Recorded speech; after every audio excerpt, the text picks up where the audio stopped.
Muchas veces lo que hacen, o hay un área, bueno, hay una materia, ¿verdad?, en las escuelas que se llama la colaboración interdisciplinaria. Es decir, que uno pueda reconocer su limitación para poder buscar al otro especialista o profesional que pueda ayudar en esa área. Y aquí también, ¿por qué digo esto? Porque a veces los pastores o a veces los consejeros cristianos pensamos que simplemente con orar ya se va a solucionar todo, cuando en muchas ocasiones nosotros tenemos una área muy importante, pero la terapia también es parte importante y el medicamento momentáneamente es parte importante. O sea, al final, digamos, en las tres áreas, cada uno es importante para el mejoramiento integral de la persona. Me ha tocado ver algunos pastores o consejeros que dicen, ya, quite su medicamento porque no es de Dios. O vamos a orar ahorita para que ya no tenga ese medicamento, lo quite totalmente. Bueno, ese es el deseo, obviamente, pero muchas veces no sabemos en realidad el origen del problema. Cuando es meramente a lo mejor espiritual o es meramente emocional, pues se puede llegar inmediatamente, pero en otras ocasiones puede ser que ese medicamento está en base de un golpe o de un problema. Hace unos meses yo estaba aquí junto con Josué, tenía un amigo que estaba tomando medicamento porque le salió un tumor y estaba en ese proceso precisamente en el cerebro, y eso lo estaba haciendo que tuviera medicamentos incluso para depresión y muchas cosas así. Y yo lo que le dije, mira, la idea no es que te quitemos el medicamento, sino que tengas una parte espiritual, porque también es bien importante que te ayude y que te fortalezcas tu fe en Dios. Y el medicamento, ya que el médico te dé de alta, ya que haya desaparecido el tumor o ya que haya pasado la operación o lo que sea necesario, entonces poco a poco lo vas a ir dejando. Pero momentáneamente no me toca a mí quitarlo, ¿sí? Seguramente vamos a sugerir o vamos a acompañar para que la persona pueda disminuir el medicamento, siempre y cuando detectemos claramente cuál es el asunto, cuál es el problema. Sí, exacto. Sí, cierto. Entonces, ese es lo peligroso precisamente de abordar estos puntos, y como lo expresé desde el inicio del curso, queremos verlo muchas veces por ignorancia, obviamente, del tema, porque no son temas que sean muy recurrentes en las iglesias de abordar.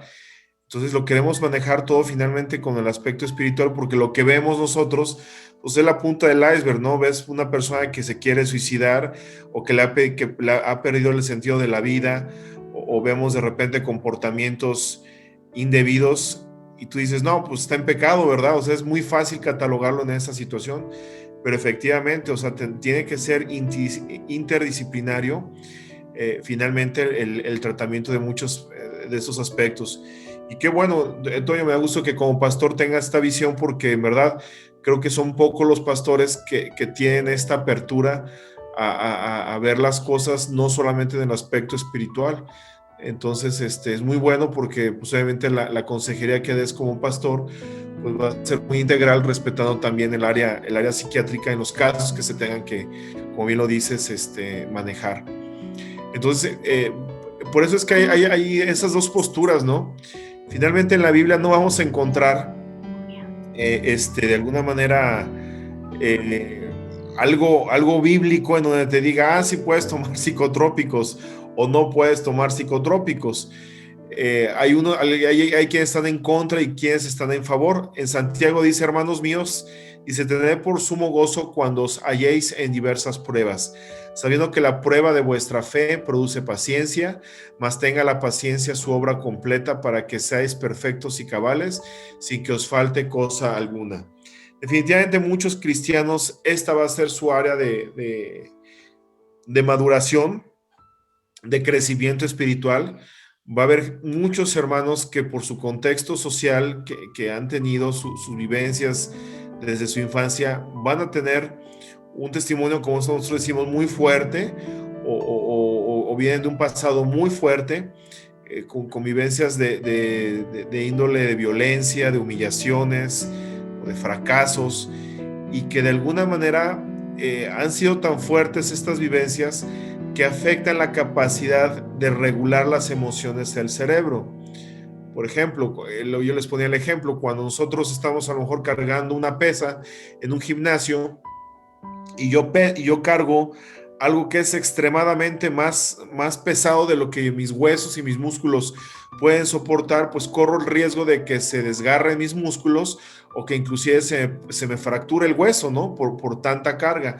Entonces, muchas veces las enfermedades tienen, vaya este ejemplo, se podría comparar algo así, hermano. Nosotros tenemos una capacidad de alguna manera cerebral de poder de alguna manera amortiguar ciertos aspectos difíciles o traumáticos, pero cuando esos son extremadamente fuertes, esa capacidad que tiene el cerebro de autorregular o nuestras mismas emociones de autorregularlas se pierde, hermanos. Y ahí es donde entran muchas veces o se desprenden las enfermedades de tipo psiquiátrico. Es común ver que ustedes pueden ver que de repente gente de que diga, no, pues esta persona cuando falleció su hijo, se alteró emocionalmente tanto que quedó con un daño de tipo psiquiátrico, ¿verdad? Entonces, sobre todo yo lo veo muchas veces en poblaciones pequeñas, donde todos se conocen, y ha pasado de que de repente, mira, esta señora que tú la ves mal emocionalmente o que la ves como loquita, pues pasó esto y a partir de ahí se desencadenó esa situación. Y efectivamente, hermanos, muchas patologías de tipo psiquiátrico van a aparecer precisamente una vivencia traumática muy fuerte y que si no es trabajada de manera integral, pues pueden quedar secuelas irreversibles. Entonces, por eso es que en Santiago dice eso, hermanos, tener sumo gozo cuando os halléis en diversas pruebas, porque obviamente aquí es donde entra la terapia espiritual, hablando obviamente dentro del contexto de muchas pruebas que puede tener uno como ser humano. Si no está uno agarrado de Dios, hermanos, esta capacidad del cerebro de autorregular y esta capacidad del corazón de poder regular el aspecto de la mente se pierde, hermanos. Por eso es que nosotros tenemos que mantener esa visión de gozo a pesar de las pruebas, porque si nuestro contexto es solamente estar pobrecito de mí, ve cómo estoy sufriendo, pierde la esperanza, pierde la fe, hermanos, y está bien difícil sacar una persona sin fe y sin esperanza, porque ¿de qué se agarra? Tendrás una esposa, tendrás hijos, tendrás dinero, tendrás lo que tengas, pero hermanos, si pierde la fe y la esperanza, es bien difícil que puedas sacar una persona, por ejemplo, de una situación de tipo depresivo, aún con medicamentos, y no se diga en el aspecto psicológico y pues obviamente espiritual. Entonces, por eso, hermanos, que tenemos que ver siempre las situaciones difíciles que nos vengan a nuestra vida bajo la perspectiva de Dios. Si no, la verdad, como dice mucha gente, te vuelves loco en muchas situaciones difíciles de la vida.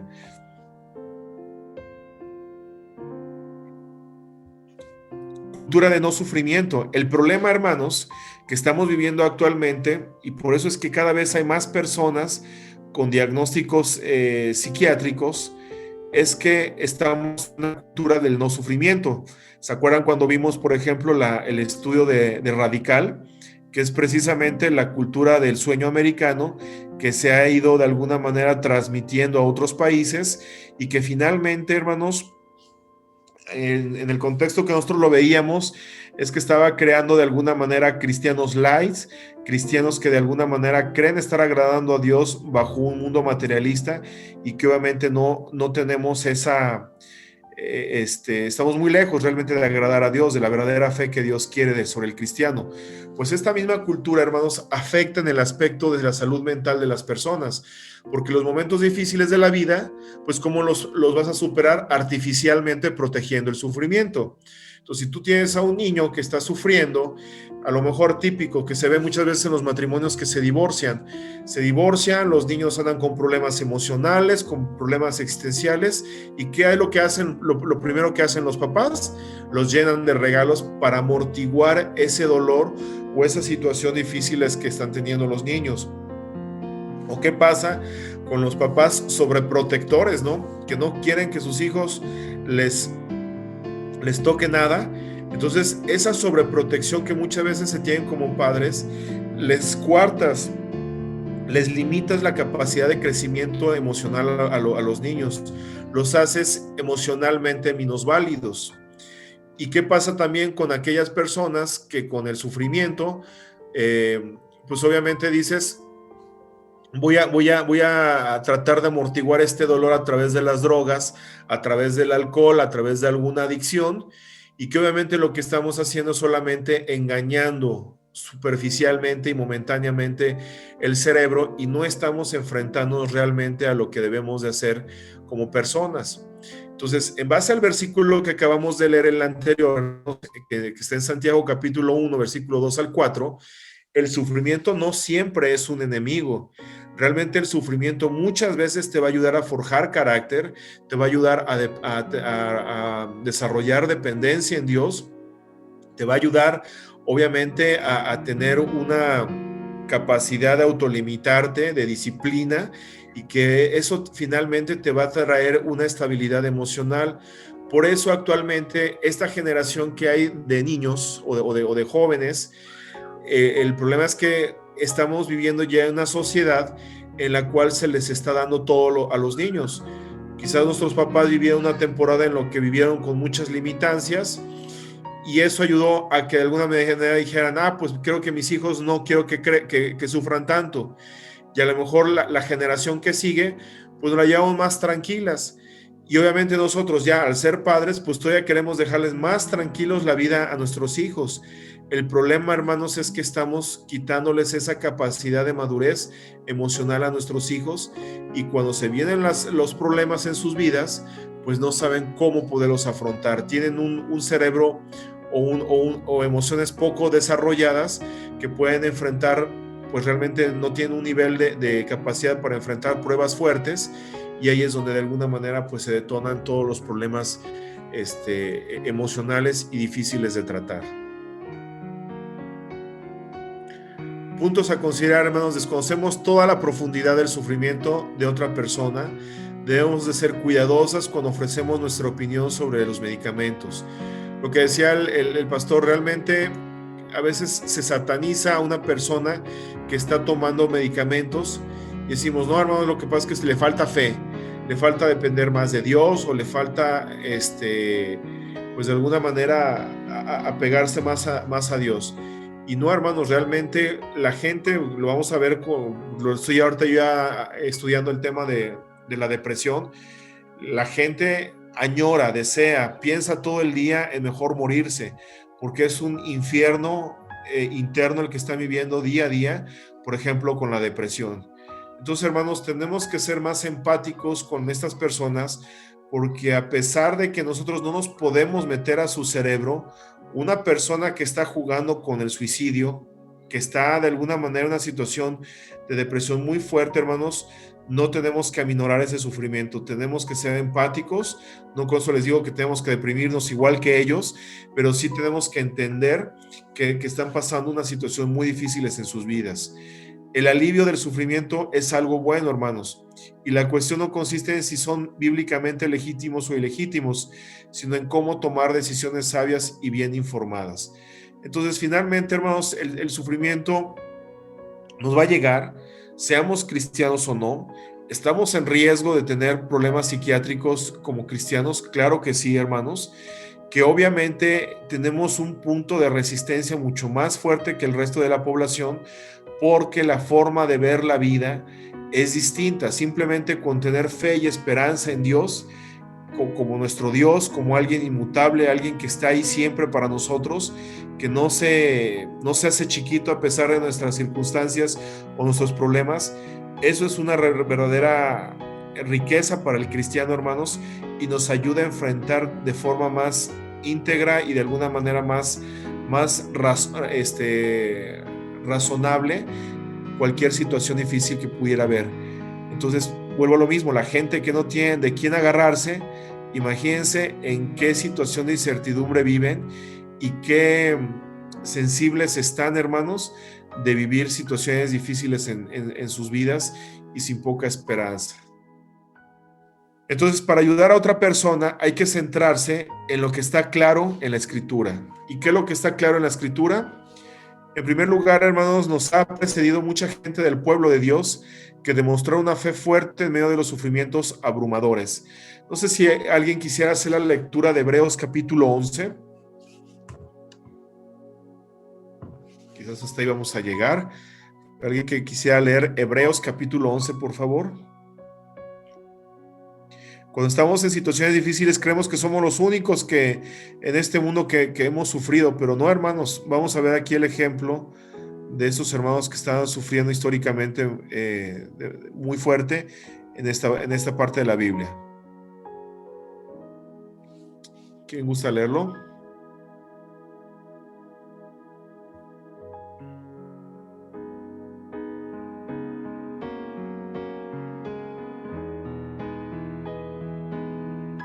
Pero es que no tenía activado el... Ahí va. Ok. 11, ¿a cuál? 11, capítulo 11. Dice, la fe demuestra la realidad de lo que esperamos, es la evidencia de las cosas que no podemos ver. Estoy en una nueva traducción viviente. Sí. Pero escúchenla, se me hace muy buena esta traducción. Ok. Por su fe, la gente de antaño gozó de una buena reputación. Por la fe entendemos que todo el universo fue formado por orden de Dios, de modo que lo que ahora vemos no vino de cosas visibles. Fue por la fe que Abel presentó a Dios una ofrenda más aceptable que la que presentó Caín.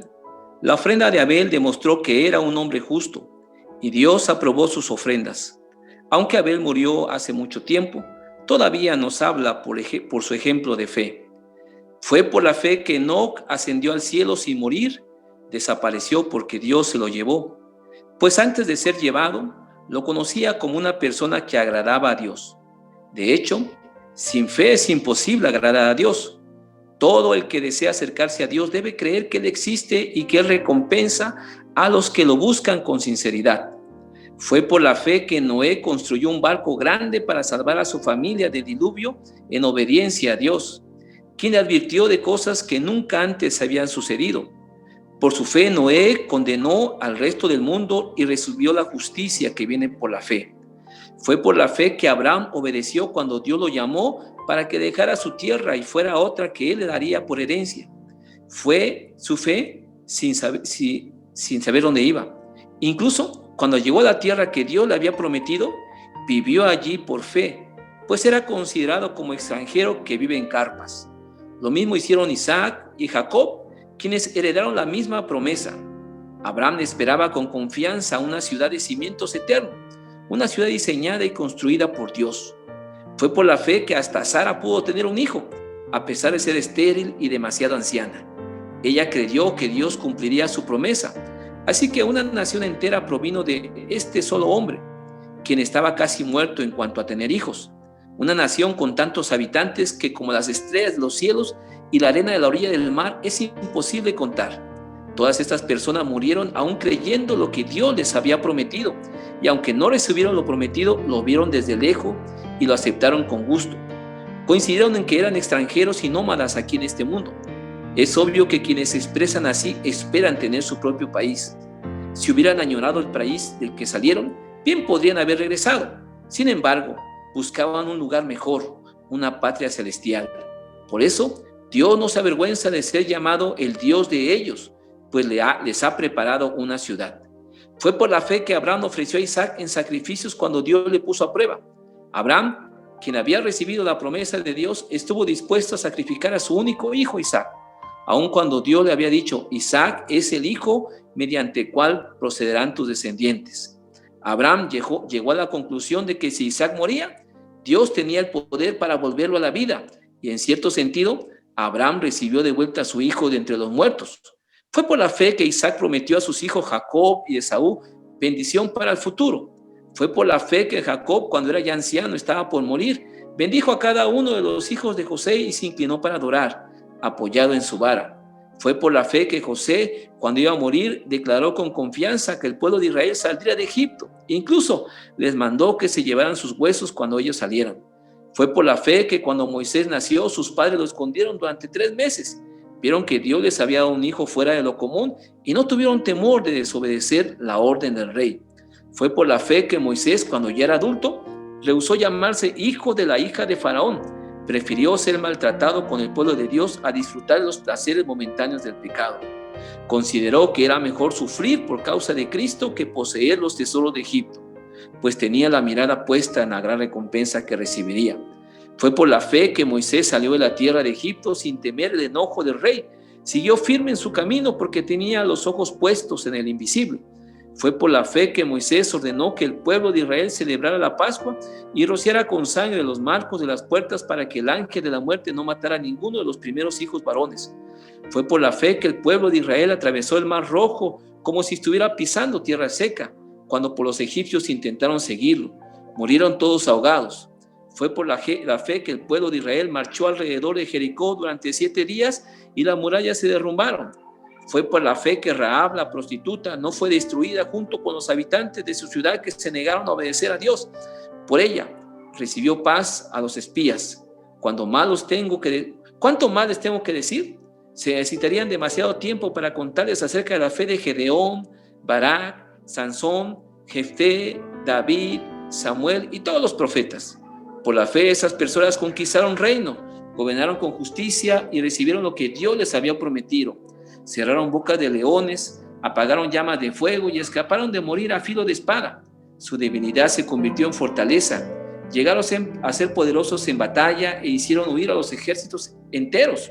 Hubo mujeres que recibieron otra vez con vida a sus seres queridos que habían muerto.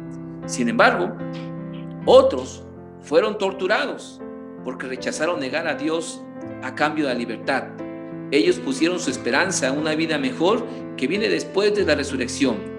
Algunos fueron ridiculizados y sus espaldas fueron laceradas con látigos. Otros fueron encadenados en prisiones. Algunos murieron apedreados. Otros los cortaron por la mitad con una sierra y a otros los mataron a espada. Algunos anduvieron vestidos con pieles de oveja y cabras, desposeídos y oprimidos y maltratados.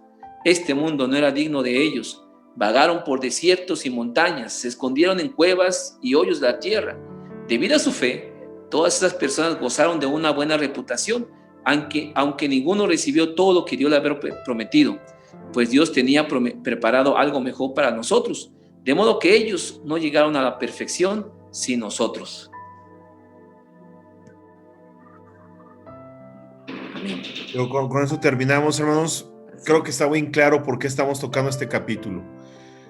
Vean todo lo que hizo cuánta gente por fe. Por fe pasaron momentos muy difíciles de su vida, retos que humanamente eran imposibles, y todo era por la fe, hermanos. Por eso es que yo les comento, la fe es clave para que una persona no caiga a ese nivel de patología a comparación de otras personas, hermanos.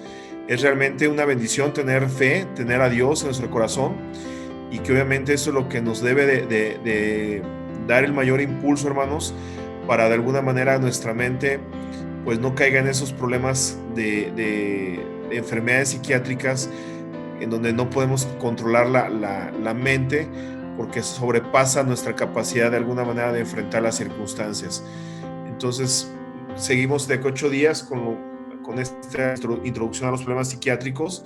Entonces creo que este capítulo que acaba de leer nuestro pastor pues es muy claro, ¿verdad, hermanos? Porque la fe es parte, ahora sí que es el parteaguas entre ser resistente o no a muchas de las patologías de índole psiquiátrico. No sé si alguien tenga algún comentario final,